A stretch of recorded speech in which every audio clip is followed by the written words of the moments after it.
Bonjour, je suis Yolande Poirier d'Oracle Technology Network et je suis ici à Devoxx France avec Sadek et Guillaume. Sadek et Guillaume, bonjour. Bonjour. Et dites-nous un petit peu ce que vous faites. J'ai commencé, donc moi je suis Guillaume Bord, je suis créateur d'un projet qui s'appelle Play Framework, et également fondateur d'une société basée à Paris qui s'appelle Zenexity, qui est une société de web orientée d'architecture. Moi, Sadek Drobi, je travaille à Zenexity comme CTO à Zenexity et aussi je travaille sur le projet, sur l'architecture, l'implémentation de Play et surtout Play 2 avec Guillaume. D'accord. Alors, Play 2, qu'est-ce que c'est pour les gens qui ne savent pas? Alors, Play 2, c'est un framework de développement d'applications web pour la JVM qui supporte aujourd'hui les langages Java et Scala. C'est un framework web conçu par des développeurs web pour des développeurs web. Voilà, Zenexity, on n'est pas éditeur de logiciels, on n'est pas éditeur de Java. On est expert en web orienté d'architecture et on fait du projet web. Donc c'est un framework de développement web Java, mais qui est très très proche du web. D'accord.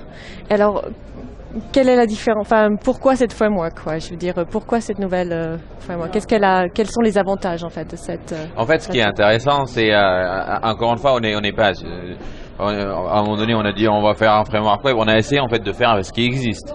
Et dans nos projets, comme on a dit, on fait beaucoup d'applications web, d'architecture web à Zenexity. On a essayé d'utiliser ce qui existe dans le monde Java, dans le monde Java EE.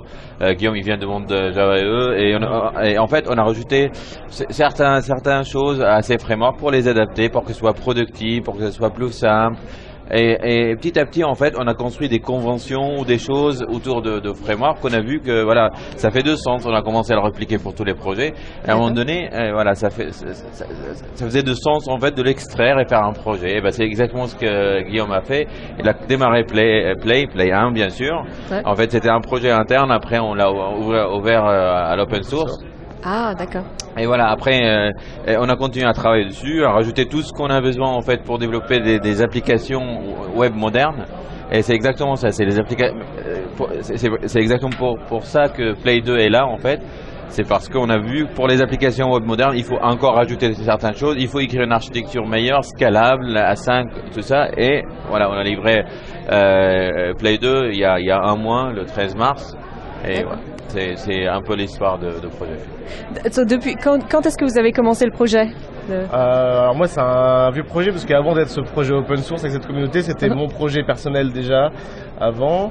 C'est devenu le projet de Zenexity, projet interne. Sur Zenexity, on a commencé à 2 personnes, donc c'était un tout petit projet. Et moi j'ai commencé à travailler dessus tout seul vers 2004. Un petit peu à l'ouvrir, l'open sourcer vers 2007-2008, avoir une version 1.0 en 2009 et puis à partir de là la communauté a grossi, c'est devenu un gros projet open source. D'accord. Et alors Play 2, quelle est un peu la vision future? En fait, comme on a dit, en fait, c'est un truc. On cible les applications web modernes. Alors c'est pour ça, peut-être il faut expliquer un petit peu c'est quoi les applications web modernes. Est-ce que tu peux expliquer Guillaume en tout cas nous on développe beaucoup d'applications web. On a des clients qui nous demandent des applications web qui vont toujours plus loin dans l'utilisation d'HTTP, du browser, des nouvelles technologies, la mobilité, le web sur mobile, le web sur tablette, le temps réel.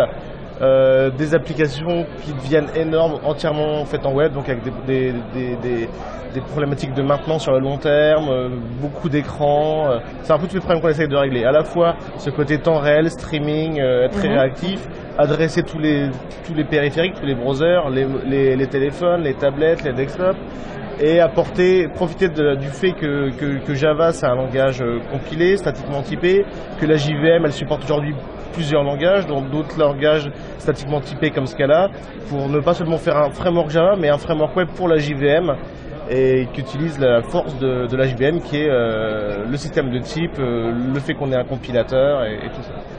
Surtout en fait on avait construit en fait avant des frameworks pour le web de hier, et on a en fait le web évolue, on a essayé de rajouter des blocs et des blocs.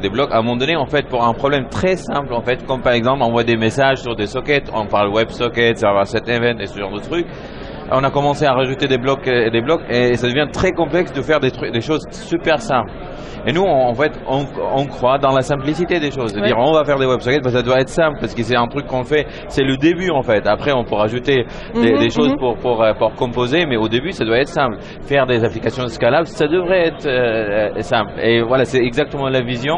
On veut la simplicité et aussi la maintenance. C'est exactement les deux objectifs qu'on cible avec ce framework. On le cible avec l'architecture, pas comme des futurs tout en haut et des hubs tout en haut, mais plutôt dans l'architecture de framework de base. D'accord. Donc c'est en fait, votre vision, c'est vraiment de vous adapter en quelque sorte à l'environnement et aux besoins d'aujourd'hui. On essaie d'être très très proche du web. Voilà. D'accord. Souvent on n'essaye pas, c'est pas un framework qui essaye de se battre contre le web, de proposer une matière de programmer alternative au web, mais vraiment d'embrasser le web tel qu'il est, son architecture, HTTP, ses principes, REST, et de proposer un framework de développement, une API qui ressemble énormément au web et qui permet de profiter de toutes ces fonctionnalités. C'est simple en fait. Aujourd'hui, on voit tout le monde utilise le web. Il y a beaucoup de gens, tout le monde en fait utilise le web et c'est scalable, c'est distribué, c'est toutes les propriétés dont on a besoin en fait dans l'entreprise. Et on voit, c'est évident, il faut essayer d'utiliser l'architecture au lieu de se l'éloigner et la cacher en fait. C'est exactement le. Ouais. Alors, vous avez dit que c'était open source aussi, donc il y a une grande communauté derrière ou Il y a une communauté qui grandit tous les jours. C'est vrai, aujourd'hui c'est 6000 personnes sur la mailing list, donc voilà, c'est une communauté avec beaucoup de trafic. Les gens s'aident beaucoup. C'est plusieurs centaines de milliers de téléchargements. C'est une communauté qui est déjà très active et qui grossit de jour en jour.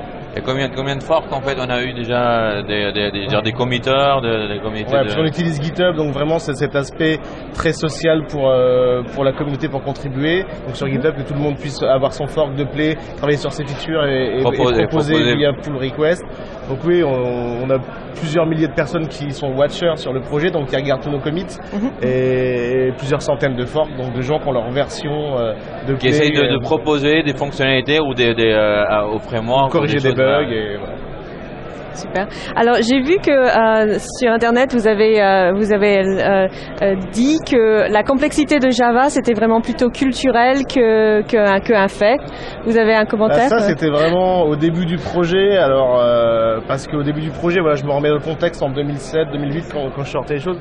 C'était vraiment la stack J2E à l'ancienne à l'époque, avec beaucoup de composants qui essayaient d'aller plutôt à l'encontre du web. Toutes ces histoires de stateful, de tout ce qui était JSF et tout ça. Et il y a beaucoup d'autres communautés, typiquement les communautés de PHP, Ruby on Rails, tout ça, qui disaient oui mais regardez, l'écosystème Java pour faire du web c'est compliqué, c'est complexe. Et moi la conclusion à laquelle je suis arrivé, c'est-à-dire qu'il y a deux choses là-dedans, il y a Java, le langage lui-même, et effectivement l'écosystème J2E qui vient d'un monde très enterprise et qui était très mal adapté au web et qui apportait beaucoup de complexité à la manière de faire du web. Et dit tellement on peut faire un framework Java en utilisant le langage Java, la JVM, toute la puissance de l'écosystème Java, mais qui est pas plus compliqué pour faire du web qu'est PHP, qu'est Python ou Ruby. En fait, à un moment donné, c'est devenu normal de dire ah oui, pour faire des applications entre entreprises, il faut que ça soit complexe. Des applications costauds, c'est des applications complexes. Et en fait, c'est aberrant. C'est-à-dire, il y a un problème. Si pour exprimer un problème, il faut être complexe en fait. C'est-à-dire, il y a un problème de niveau peut-être ou un problème de tillage. Pour construire une application complexe, effectivement, les applications entreprises peuvent être complexes, mais il faut des outils simples, des outils que chaque développeur comprenne entièrement. Il a entièrement une vision sur tous les outils qu'il a, et à partir de ces briques simples, il construit une application complexe. Mais si l'outil lui-même est complexe, c'est impossible de faire une application. En fait, un problème en fait, au niveau entreprise, il faut que la solution, c'est-à-dire l'expression de problème, soit au moins au même niveau que la complexité de la tâche, mais pas plus complexe de la tâche, bien sûr. Et c'est exactement ça. On fait un truc simple en entreprise, on traduit énormément de complexité, c'est ça qu'on lutte contre en fait. Et puis il y a il y a différents outils qui peuvent aussi résoudre différents problèmes, quoi. Donc en quelque sorte. Mais c'est encore une fois, c'est surtout en fait pouvoir exprimer le problème au bon niveau en fait L'outil, c'était le web existe, on veut être proche du web, essayer de résoudre les problèmes de programmation du web sans essayer de masquer le web. D'accord. Merci beaucoup d'être venu et de nous parler de Play. Merci. Merci. Merci. Au revoir.